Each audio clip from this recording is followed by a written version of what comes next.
We are delighted to welcome him here today to speak to us about the rise of open educational resources in language teaching and learning. Please help me welcome Dr. Fernando Rubio. Thank you, Angelica, for the introduction. Thank you, everyone, for being here. Thank you, Language Research Center, everybody involved in making my visit a reality. I'm going to have to sit down to move the slides, if that's okay. So I'm going to be talking about open educational resources, a topic that I'm sure most of you are familiar with. And I think it is particularly relevant for those of us who are in charge of language centers, because we deal with a diversity of languages that are, many of them are not well resourced in terms of access to materials. And I think open educational resources might be a very effective way to address that. So I'll give you a quick overview of what I'm going to be talking about. I'm going to start by framing open education. Then I like to use the metaphor of the ecology to talk about open education as a dynamic ecology. I'll give you some examples of what I mean using OERs, open educational resources developed at Yale. And then I'll talk a little bit more about the work that's going on at Yale as part of our OER initiative. So let's start talking about open education in general. So an open educational resource, as you know, is anything that is either in the public domain or licensed in a way that provides everyone with free and perpetual permission to engage in the 5R activities. So retain, reuse, revise, remix, and redistribute. Typically, they carry an open license like the one that you see on the screen, Creative Commons license. And the general agreement is that there are many benefits of developing and using open educational resources. One is the fact that based on the little research that's out there, it looks like student satisfaction increases when instructors use OER. There's increased access to educational materials for a wide range of learners. Traditionally, underserved populations that don't have access to quality materials find open educational resources as a viable solution. They offer the opportunity for professional development for instructors who engage in the development of OERs. They are an excellent way to save money. You know how expensive textbooks are these days. And they provide wider visibility for pedagogical work. Anyone who teaches a language knows that we spend half of our time developing stuff, creating materials, developing activities, finding authentic resources, and then all that work doesn't get any kind of recognition. If you can publish it as an OER, at least you have the opportunity to give it to disseminate that work and give it more visibility. And of course, it allows for a variety, a diversity of perspectives represented in educational materials. In traditional publishing, there are many obstacles to get to the actual published work. In OER, the doors are open to anyone, so it's a lot easier to incorporate a diversity of voices when you think about OERs. There's a survey that I wanted to share with you, some of the results of that survey that was conducted very recently in April of this past spring,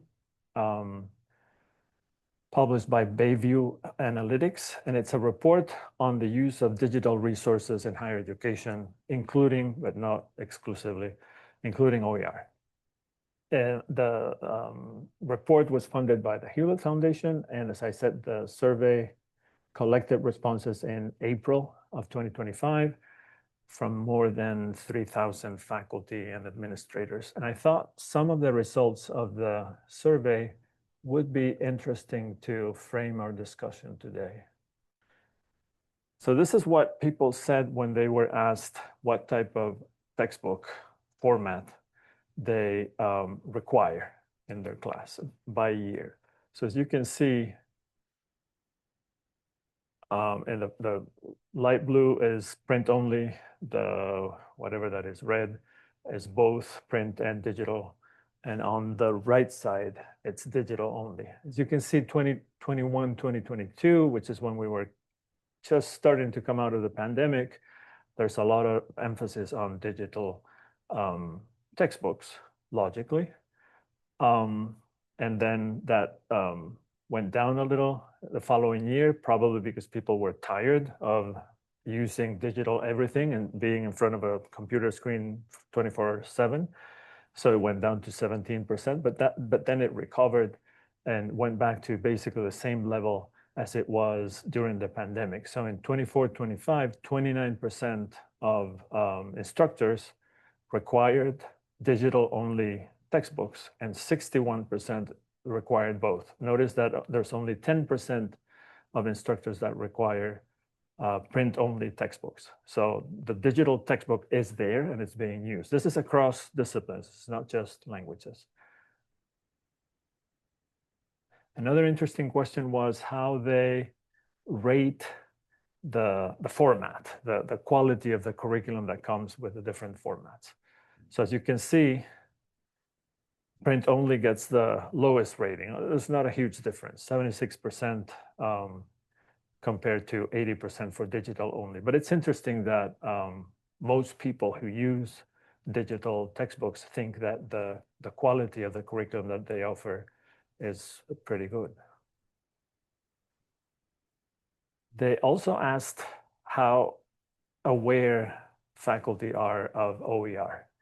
And this is interesting because there's 30% who are not aware of OER, the green slides. 30%, so almost a third of faculty are not aware. And there's, 11% who are very little, they have heard of OER, but they don't know much about it. So if you combine those two, 41% are not really familiar with OER. So the people who use it think that it works, they're happy with it, but it's not well known yet. Another interesting one is how faculty assess, what grade do they give to their textbooks or materials. And here we're comparing OER in general with the big three. So the big three publishers in the United States are Cengage, McGraw, and Pearson, and then other commercially available materials. And as you can see, OER gets a slightly higher percentage of A's, about the same B's. And then on the opposite end, F's, about the same as the materials produced by the big three. So that's not bad when you think about it, especially if you consider that if you buy a textbook from McGraw or Cengage or Pearson, the students are going to be paying probably close to $200. And if you give them an OER that is well developed, well designed, they're going to get the same kind of quality for free. So one more statistic. This is use of required OER by year, and see how much it grew in the past 10 years. From 2015, 2016, where 5% of faculty required OERs for their courses, to last year when a third of faculty required it. Right? So that's pretty good. A third of faculty require OERs in their courses, either as the only material or combined with print materials. This is important because, as you know, college textbook prices have gone up incredibly fast over the past few years. Between 1977 and 2015, they went up by more than 1,000%. And the latest data that I found was from 22-23, the average student spent $1,212 annually in textbooks, which is 3 round trips from New York to Los Angeles, approximately. And hard copy textbooks can cost as much as $400. In languages, maybe they're not that expensive, but $200 is not out of the question. And as you can see, the cost of textbooks went up 6% annually over the past 20 years, which is 3 times the rate of inflation. So very, very expensive. They have many advantages, as I've said. The people who use them are happy with the quality, but they're not as widespread as we would think. Even though, as I said earlier, for those of us who work with RAD languages, is that it? RAD languages, also known as less commonly taught languages. Many of those languages don't have available materials that are commercially published. Even non-RAD languages, it's hard to find materials that were published recently that are up to date.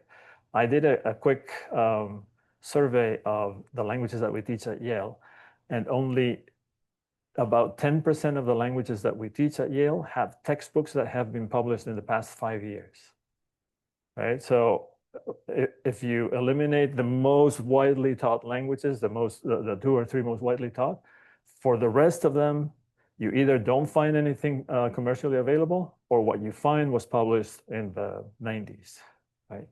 So not ideal. And yet there's still reluctance, as we saw from some faculty, to incorporate OER. And there are several reasons for that.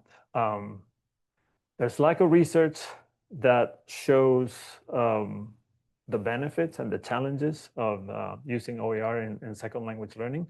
And that probably prevents some people from feeling comfortable when they adopt OERs. There are issues with copyrights. In the humanities, we rely quite heavily on primary sources like literature and historical documents and art, and those kinds of things that are copyrighted and difficult to adapt freely. So open licensing and permission issues can slow the creation of OER in our fields. There's also the perception of quality. Again, in the humanities, we tend to believe that commercial textbooks and resources, especially if they have been published by a reputable publisher, we think that they have a higher level of academic rigor, right? So we are not all that comfortable with OERs for that reason. And then there's the issue of institutional support. In the sciences, particularly because in those fields, textbooks are very expensive, there has been for the past few years, decades, I would say, a push to invest in OER and train faculty to develop OER and to adopt OERs. That's not the case in the humanities, where we have fewer resources and less institutional pressure to incorporate open access materials. And of course, there's the issue of technological innovations, and OER is really relatively recent, and not everyone is ready to jump on the bandwagon. When it comes to technological innovations, you have the innovators, the ones that create the new technology. You have the early adopters, and I count myself as one of them, who are ready to jump on the bandwagon as soon as they see something new. Then there's the early majority, who are a little bit more reasonable, and they wait to see what works and what doesn't, and then they finally adopt it. And then there's the late majority, and then there's the laggards. And in general, and there are many exceptions to this, but in general, in the humanities and in languages, we tend to fall towards the right side of that continuum, right? We're not the first to adopt innovations. So let me tell you how this whole thing, OER movement, started. Are you all familiar with MOOCs? Some of you are too young and may have never heard that it's an acronym. It stands for Massive Open Online Courses. So MOOCs were the original result of the OER movement, which was inspired by the MIT Open Courseware project. And the OER movement was motivated by research that showed that there was no connection between class size and learning outcomes. right? So you can make a class as large as you want. And if you teach it effectively, the learning outcomes will be the same as if you have 10 students, right? So that happened around the beginning of the 21st century. There was a perfect storm in which the technology was there. It was available to do these kinds of things, these massive open online courses. Everybody had access to the internet and to technology, so it was easy for people to connect to one of these MOOCs from anywhere. So they were presented as the next big thing. This is around 2010 or so. Do you use Canvas here on campus? Okay, so Canvas is a product of a company called Instructure. And that company is headquartered in Utah, where I spent a couple of decades. And their first big customer was the University of Utah, where I worked. And around 2010, 2011, when people started to talk about MOOCs, I was very excited about it. I told you I'm an early adopter. So I was very excited about this. And our provost was also very big on using technology for education. So I remember going to his office and talking his ears off about MOOCs and telling him, we need to do one of these. Other universities are starting to do them. We need to do it. We need to do it. And one day, the people from Instructure came to campus and met with the provost, and they said, we're thinking about exploring a couple of MOOCs. And he said, I have the person that you need to talk to. And he sent them to me. And he said, they said, would you be interested in teaching a MOOC? And I said, of course.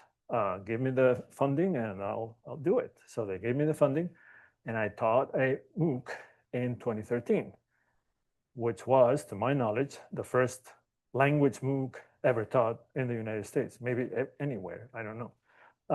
This is the Google photo that was on the homepage of my course that shows where registrations originated. So there were people registered from all over the world except Alaska for some reason.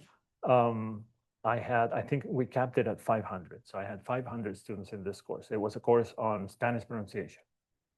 And I taught it for a semester and it went relatively well. Like all MOOCs, there was around a 20% completion rate. So of all the students that started, only about 20% completed the course, which is typical in MOOCs, but it went pretty well. This was 2013. It was the height of the MOOC movement. And as I said, it had been touted as the next big thing, but it went through, I think it's a perfect example of something called the Gartner hype cycle of technological innovations. So what the Gartner hype cycle says is that when a new technology comes around, we tend to get very excited about it and think about anything, AI, virtual reality, autonomous driving, whatever. And we tend to think, oh, this is gonna be the next big thing. It's gonna solve every problem. It's gonna be great. We're all gonna be using it. So very high peak of inflated expectations. And then after a little, we realize, well, it's not as great as we thought it would be. There are many problems with it, many issues. And then we go, oh, no,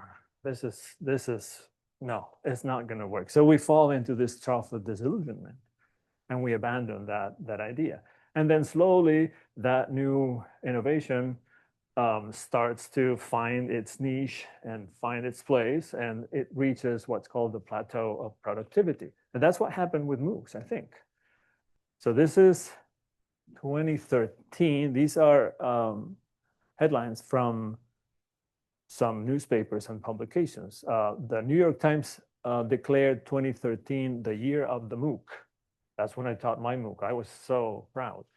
Tom Friedman wrote a lot about MOOCs. He thought it was gonna, this was the revolution that was gonna change higher education forever.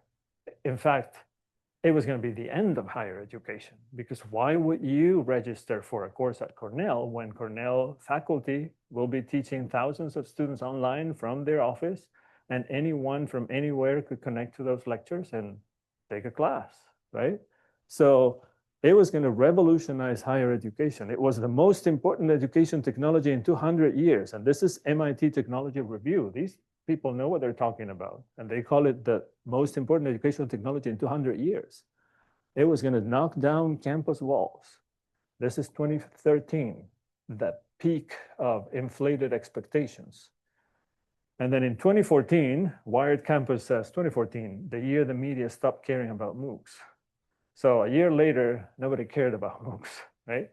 So in the end, MOOCs didn't really fail. Last year, there were over 110 million people enrolled in MOOCs all over the world. So they didn't really fail. But they failed to effect the disruptive change that some of us thought that they were going to effect. Because they changed one thing. They changed the course format. They made courses open and massive, and that's it. But one change to one component of a complex system doesn't result in any kind of disruption. So they were not disruptive the way they thought they would be. I think that open education is different in that, and it will not suffer from the same pitfalls and limitations as MOOCs, because the changes that open education brings about are much more far-reaching. Real change requires a different understanding of the different multiple agents that influence education. So to better understand how that happens, I'm going to briefly look at open education, as I said in the introduction, as a dynamic ecology, as an ecosystem. And I like this metaphor. I'll tell you why in a second. So an ecological system is a set of interconnected systems, right? So just like plants and animals and their environment are interconnected in a biological ecosystem, different parts of the educational system are interconnected. So think about classrooms and schools and online resources and communities, all those feed off of one another and influence one another. They're all connected. For example, what happens in your classroom, if you teach a language at Cornell, is probably affected by the language requirement at Cornell, right? Is there a language requirement? There's a language requirement. If there wasn't a language requirement, maybe you would teach language in a different way, or maybe you would teach different languages. Or think about a school where all the students are required to spend a semester abroad during their junior year. Would that affect how you teach the first and second year of that language? Probably, right? So there's a connection between different levels of the system, and those microsystems are all interconnected. There's also this constant change and adaptation that's needed, just like in natural environments. In a natural ecosystem, different organisms are always adapting to their environment. And in education, the same thing happens. I mean, think about what's going on with AI right now. And this is one of the ways in which I see this as a very good metaphor. In the natural world, there was a study done years ago about some insect called the peppered moth. Peppered moth lives in English forests. And there are two types of peppered moths. There are some that have light colored wings and some that have darker colored wings.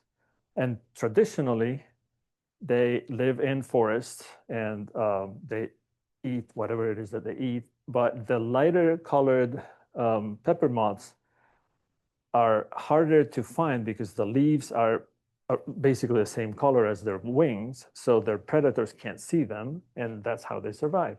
The darker colored ones, though, have a much harder time surviving because they're easily seen by their predators. During the Industrial Revolution in England, there was so much stuff coming out of the chimneys of factories and soot and pollution of all kinds that the forests surrounding the cities had soot on the trees had soot on their leaves that turned the leaves darker.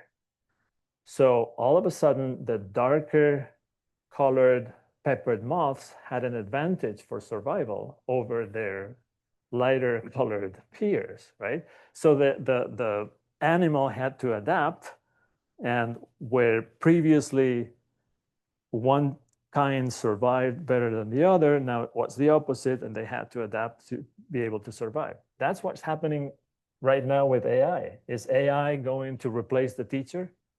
No, but teachers who know how to take advantage of the affordances of AI will probably replace teachers who don't.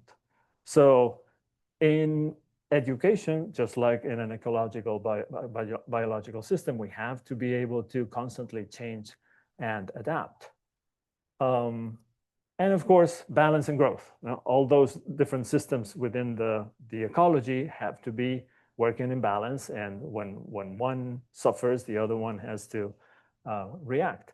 So to understand the value and the contributions of open education to second language teaching and learning, it's essential to recognize the positive effects of OERs that they can have on each component of this ecosystem. So in the next section, I want to describe how the affordances of OER facilitate these processes: interconnectivity, adaptability and change, balance and growth. And I will provide some concrete examples, as I said earlier, from our experience at Yale. So in order to do that, I like to use this model that was suggested by Carl Blythe and Joshua Toms in their book, Open Education and Second Language Teaching and Learning, which is published in 2021 with an open license, by the way, in which they identify 4 different layers or systems within the major system of L2 education. And they call them the microsystem, mesosystem, exosystem, and macrosystem. The microsystem refers to the classroom level, what happens at the classroom level. Mesosystem is the level of teacher education. The exosystem is second language education and applied linguistics, so the profession as a whole. And the macrosystem is even more general. It's about values of open education.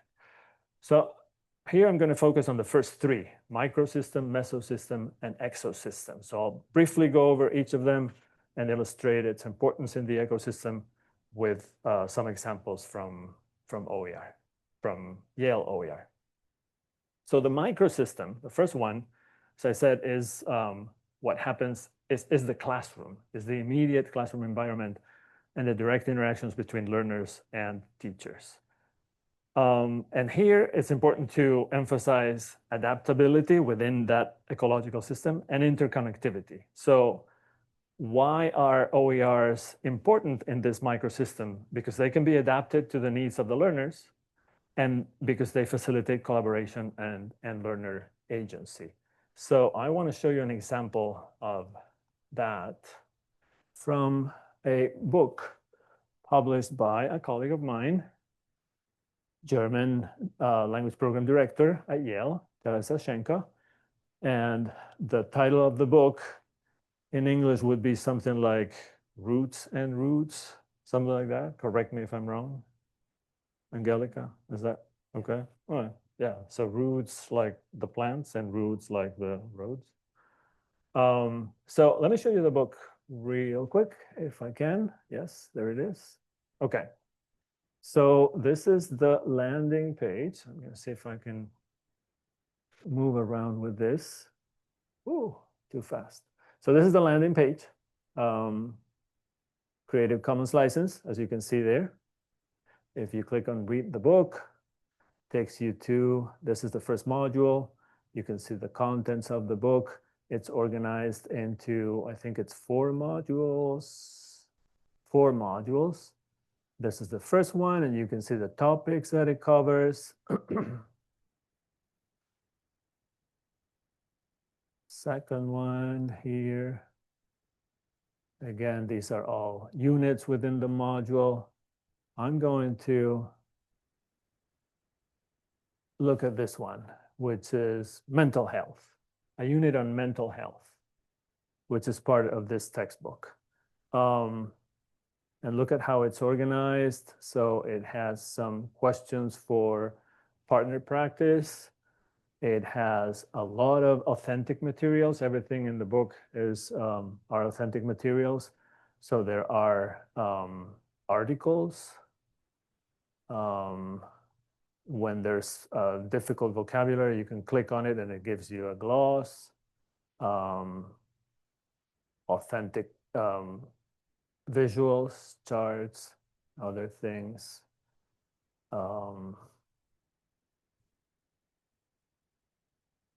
Questions from the text, about the text, a YouTube video, again, authentic material. So the kinds of things that you would find in a regular major publisher book, but in digital format, which allows for different formats, in this case, video, text, images, more questions for discussion, some music on the topic to cheer you up, on the topic of mental health, some activities here with, what do you call them?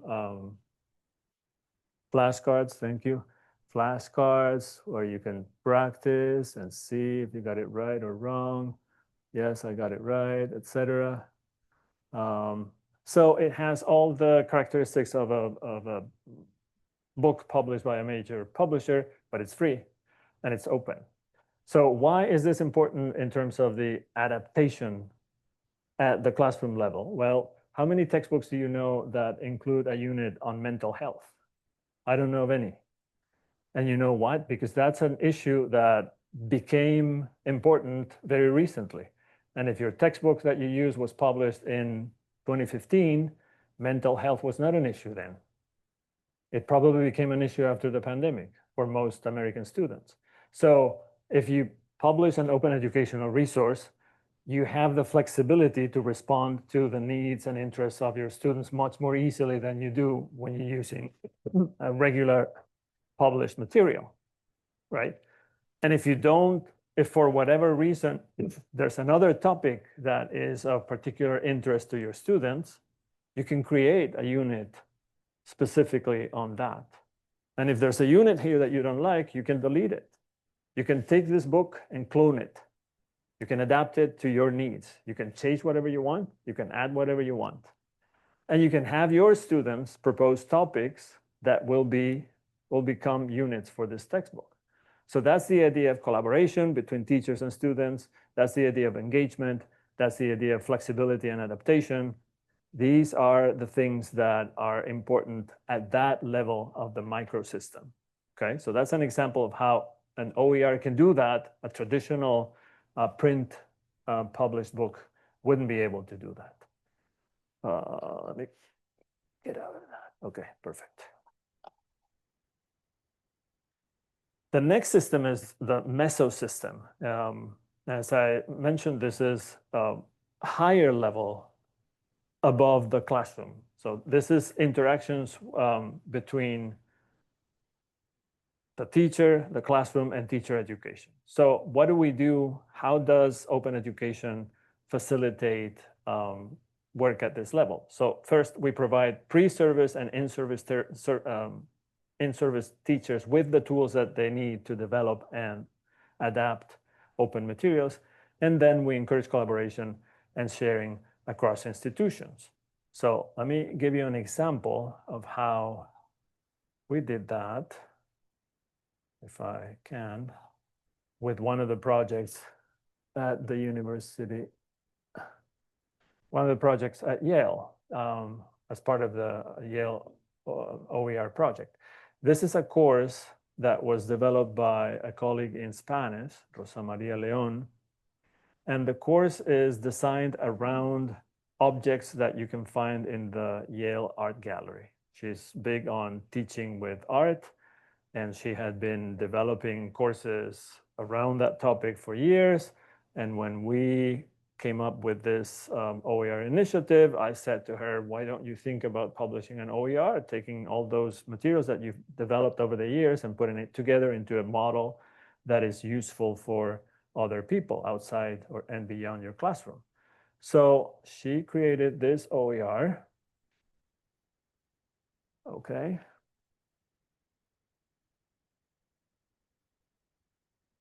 Okay, here it is. see if I can go. Okay. So this is for teachers, mostly, not necessarily for students. As you can see, she gives us a brief description of the contents of the course. She has teaching resources, teaching tools, activity examples, academic articles.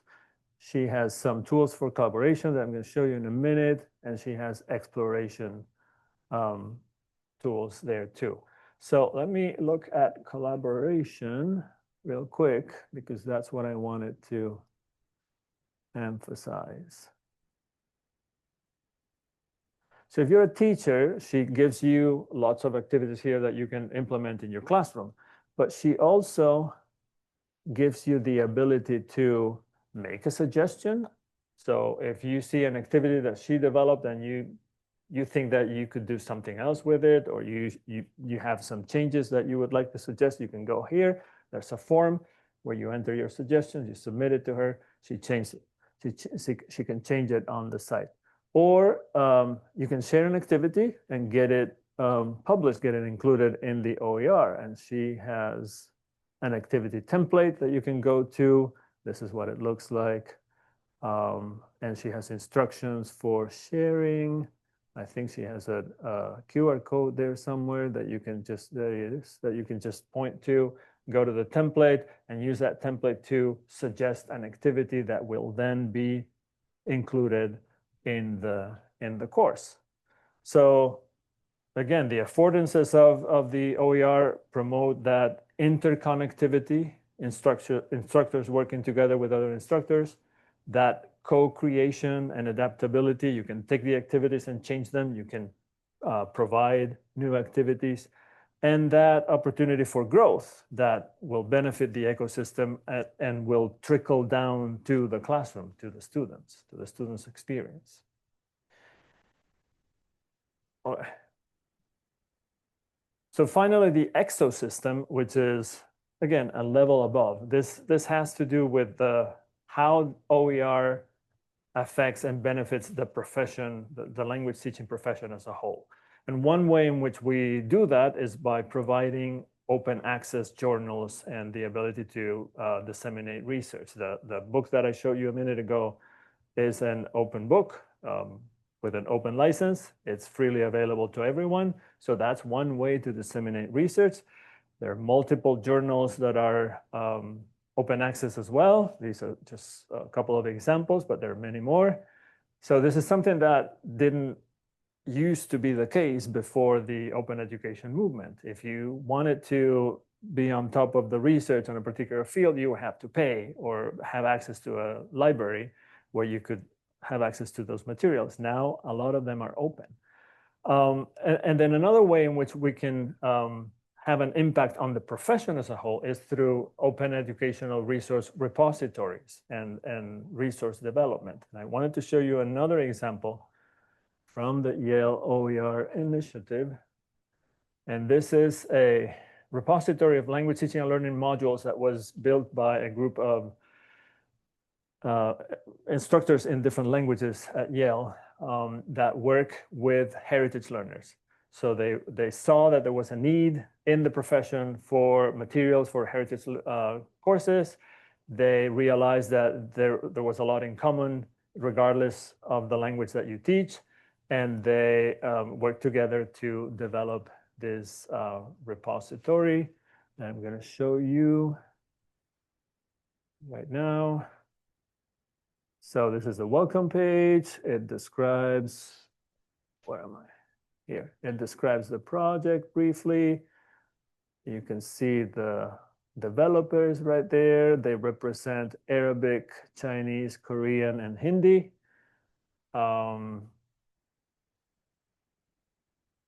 They have a rationale, the objectives of the project, acknowledgements, the open license, as you can see.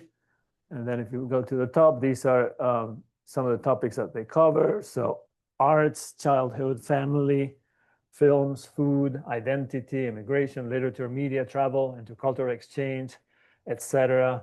Let's go to identity, for example. There's a module here titled My Name Is, which is a topic that is easily explorable regardless of the language. And the idea is to get students to think about their heritage and their name and the meaning that it has and how it differs from their English name. If they have a different name, they can listen to everything that's part of the module text. Here's some, again, the description of the topics, etc. Very well organized. And then I wanted to show you briefly this intercultural exchange unit that has, for example, a unit on dining diversity, a guide to global table manners, where the different languages explore table manners in the different cultures, which is a topic that often heritage learners are not all that exposed to, and it's useful and it's interesting for them. So, again, here's the whole description, learning objectives, etc. A little description of how to organize the tasks and activities and what kinds of things you can do. It also includes links to chatbots in the different languages, Korean, Arabic, Chinese, and Japanese. And you can click on the chatbot and the students can participate in a role play in which the chatbot gives them a situation. You've been invited to dinner by your Korean instructor over Thanksgiving, and you get there, and what do? Do you have to bring a present? What present do you bring? Where do you sit at the table? Do you wait to be told where you have to sit? You start eating before the others, or do you have to wait till, those kinds of things. So, useful, interesting for students. And again, what they're doing here is they're providing resources for the profession as a whole for a particular topic which has become bigger in the past few years, that has to do with multilingual students and heritage language learners. And there's not a lot out there that can be used across the board, and they're filling that gap. Okay. Check my time. Okay. So I said that I would tell you a little bit about the OER initiative at Yale. These are the things that so we started this initiative. I came to Yale in 23, so it was the 23-24 academic year. And we wanted to identify the potential barriers that existed to prevent people from using OER, and there were a few. Then they wanted to, once we knew that, we wanted to provide professional development, and then we wanted to assess the potential impact, always with a focus on equity. So I'm going to tell you a little bit about what we did. So the main barrier that we had when I came to Yale is that the institution didn't have an OER platform. Many other institutions have an institutional license to an OER platform, but that was not the case at Yale. So I partnered with the library and with the Learning Center at Yale. And with funding from the 3 units, we were able to purchase an institutional license to Pressbooks, which is an OER platform. We use Pressbooks in part because it's easily integrated into Canvas. That was an important piece for the instructors. They didn't want to have to use a system that was separate from Canvas. Another barrier was copyright. A lot of people were concerned about copyright issues. Can I just take an authentic material from somewhere and put it into my course? So we worked closely with the library and their copyright experts that gave us a couple of talks and provided someone from the library who would be able to respond to specific questions on copyright. So that helped. And then we hired someone whose part of his role is to provide training and then support for faculty who are interested in developing OERs. Professional development, as I said, we started in 23-24. We brought a bunch of guest speakers. We organized that first year a week-long workshop where we focused on OER. There was an OER workshop organized at Yale last year led by Angela Lee Smith from Yale, but with help from people from all the other institutions in the consortium. That happened in October. We did several brown bags on specifically on OER. So there was quite a lot of support in terms of professional development. And then I'm going to show you just very quickly how things are looking 2 years later. So we started, as I said, 23, 24. So this is where we started. The first data is from September 24th. So September 2024, which is right after we organized the summer week-long OER workshop. So people had 1 year, 2 semesters of training and support. And by then we had 15 total books, and it has grown to about 30 some, 33, I think, right now. So doubled in a year, as you can see. The majority of them are public. Well, I'm sorry. The majority of them are either public or cloned, public or private, but very few are cloned. Cloned books are, so Pressbooks has a library of open educational resources. And if you have a license, you can take one of those and clone it. And it's yours, and you can do whatever you want with it. Not many people are doing that, as you can see. Most people are developing their own materials, and they either make them public or they keep them private, which means it's for my class only. I don't want the rest of the world to use it. Okay? These are some of the things that are still work in progress. As you can see, the right column shows the number of words in each of those projects, and some are still in the very early stages, but some, look at that advanced Japanese book that has 115,000 words already in it. And these are work in progress, as I said, but it gives you an idea of what people are doing. And then last semester, we had only one book that was used fully in a class. So this was only after a year. So it's expected that not many people are ready to launch yet. But that book, as you can see, had over 800 launches in that Chinese course. So it's used by the students. It's integrated into Canvas. As I said, people thought that that was important. And Pressbooks allows you to do that. So it is the main teaching resource for that class, and students use it, and they're happy with it. Okay, so I will conclude with a couple of things. One, there's an International Open Access Week every year, and it happens to be around this time in October. So this year's topic is who owns our knowledge? Very timely when you think about what's going on in higher education, right?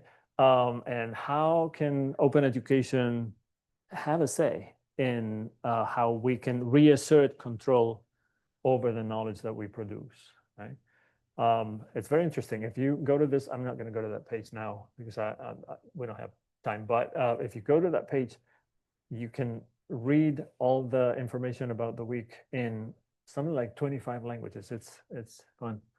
So I will conclude briefly with a story that I think encapsulates everything that's good about open education.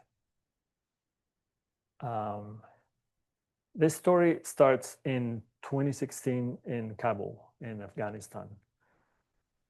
The Taliban had fallen in 2001, and Afghanistan had made great strides in that period of 15 years in getting girls back to school. But the situation was still complicated, with about 2/3 of Afghan girls being illiterate for multiple reasons. So in 2016, SOLA, the School of Leadership Afghanistan, was founded to overcome those barriers. It was supposed to be a safe environment where girls could learn from educated women. And they started with 24 sixth graders. And by 2021, they had received 264 applications. and they enrolled over 100 girls in grades 6 through 11. Their families supported them, their mothers supported them, their siblings did, and most importantly, in the Afghan cultural setting, their fathers supported them, and their fathers often received threats to their lives for supporting their daughter's education. So that was in 2016. Then in 2021, as you probably remember, Afghanistan fell to the Taliban again, and SOLA did not want its dream and the promise of an educated future for generations of girls to go away. So on August 25th, 2021, 250 members of the SOLA community left Kabul on their way to Rwanda, which was where they admitted them to open a new school and make it their new home. And 4 days later, classes resumed, and they still continue today. The program relies very heavily on volunteers. And one of those volunteers is a teacher from Massachusetts who agreed to live there and teach for a year at the school in 2025, this year. And she was asked to start an Arabic language program, but there was no access to relevant materials to teach girls how to read and write. They had no budget to buy materials. But this teacher had attended a couple of conferences where she had seen one of my colleagues, Sarab Alani, present on an open educational resource that she had developed for teaching reading and writing in Arabic. So she asked Sarab if she could use it to teach the girls. And that's the material that they're using. It's called Read, Learn, and Play Arabic. It was developed by someone at Yale, and now it's used by this SOLA school to teach Afghan girls how to read and write in Arabic. So think about it. It's access. It solved the problem of access. Interconnectedness, teachers talking to teachers and figuring out how to do things better. Adaptability, how do you adapt to the environment? Growth, I mean, all the characteristics of the healthy ecosystem that we talked about are there. And think about the impact that all of that has on that knowledge ecosystem, all folded into this story. So that's the feel-good story that I wanted to end with. Thank you.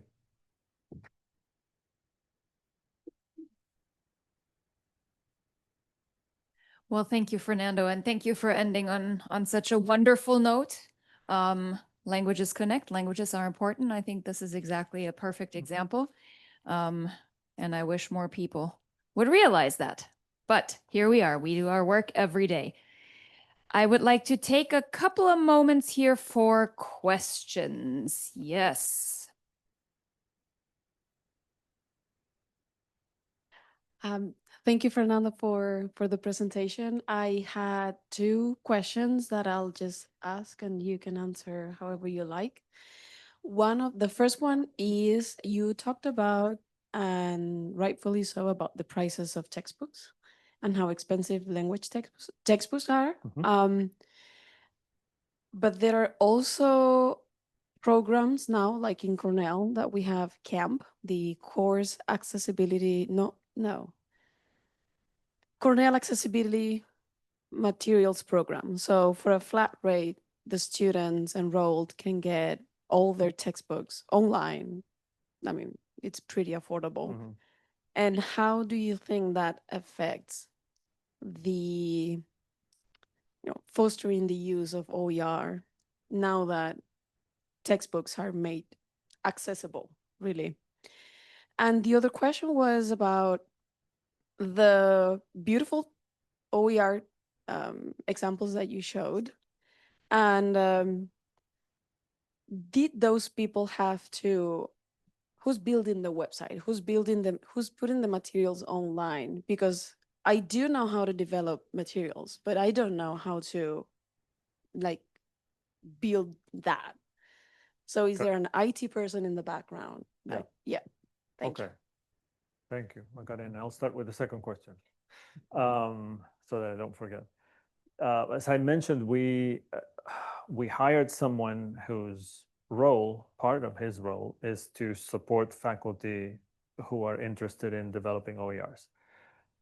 We also have, our center has what we call instructional innovation grants, which are small grants that faculty can use to pay student assistants to work on a project that they're implementing that has to do with some kind of innovation. So OER would be one of them.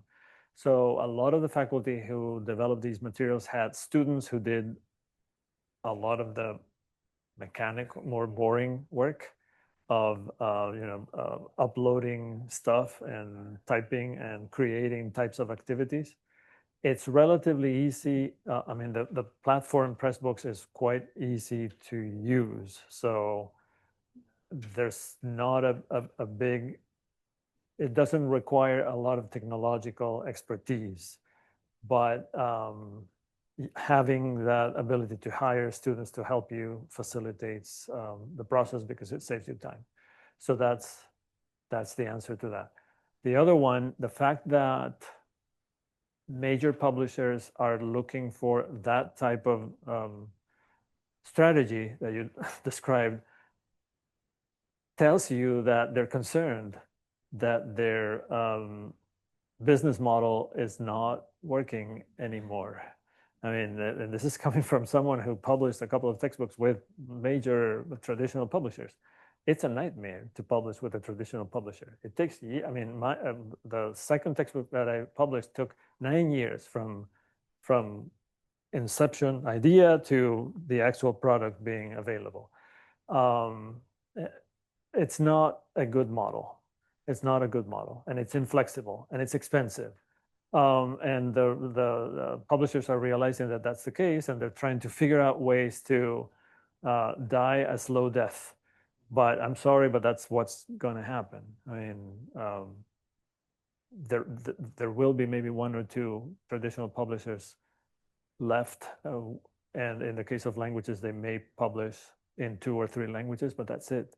If we don't learn how to generate our own materials well and quickly, there will be nothing. Yeah, that system makes it, I mean, it's a patch. It makes it a little better for students for a little while because they pay less. The students don't always love it, though. I have a son who hates that model because he says, I have to pay for textbooks that I don't need and want. Yeah, anyway. So, yeah. Nothing to say on that. Hi, Rubio. This is Micho, and I was one of the OER workshop organizers last year. Yeah.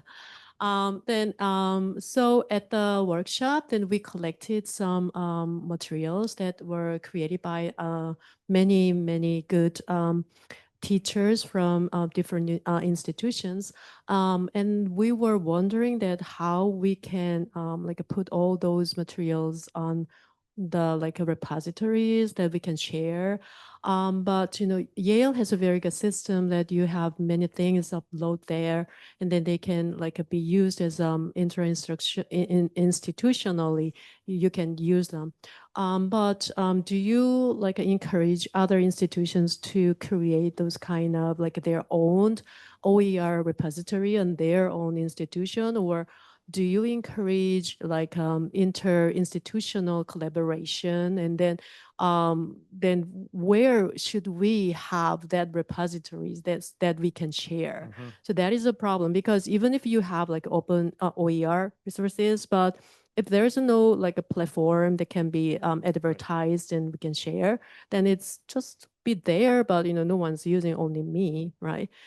So that's the first question. And my second question is that you mentioned that in the AI integration with OER, do you think that it will AI integration will be helpful to develop OER better, in a better way? And also for the, like, to avoid the copyright issues, then maybe we can use AI for creating content, but do you think that that is really copyright free, that we can use? Okay, interesting questions.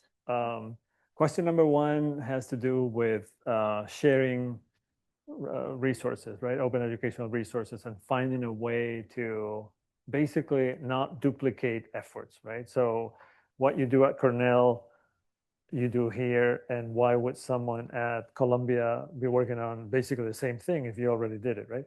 So maybe you need to think about the Consortium for Language Teaching and Learning, and maybe talk to the president of the consortium about she is available and very close to you.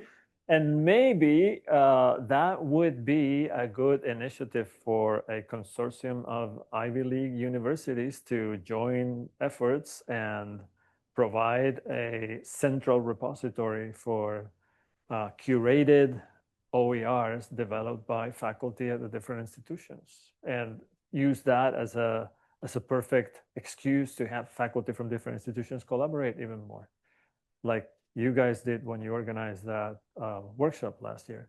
So that's a perfect example. And all that stuff that was developed during the workshop, what's going to happen with it? Let's find a common space where we can share it. Yeah.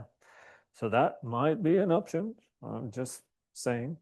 And the other question was AI, right? I think that there are many ways in which AI can be effectively integrated into OERs to do many of the things that you can't do with traditionally published textbooks. The issue of authenticity and copyright is a tricky one, and maybe I'm not an expert, but as far as I know, what you develop with using artificial intelligence is not copyrighted. So you can share it with anyone you want. Am I wrong? Does anyone know any differently?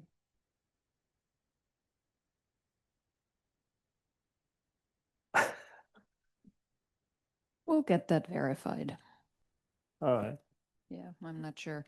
There is one question on Zoom, and I think this is the question we will end with. Long shot, but are there OER resources that create a dynamically interactive platform providing immediate feedback like Vistas? So Pressbooks does that. So I showed you a very quick example of the, what was it called again? The vocabulary flashcards, of the flashcards. And it gives you feedback if you did it right or wrong. If you did it wrong, it gives you the right answer. So it gives you some feedback. And it has a ton of different types of activities that you can develop, like drag and drop and match and fill in the blank and all those kinds of things. And if you develop it and set it up to provide feedback, it can give you feedback the way the Vista Higher Learning platform, which I don't remember what it's called now, the way they do it. So basically the same thing. Yeah. Wonderful, fantastic. Well, thank you everybody for joining us today. Let's give another round of applause to Fernando for this wonderful talk. Thank you.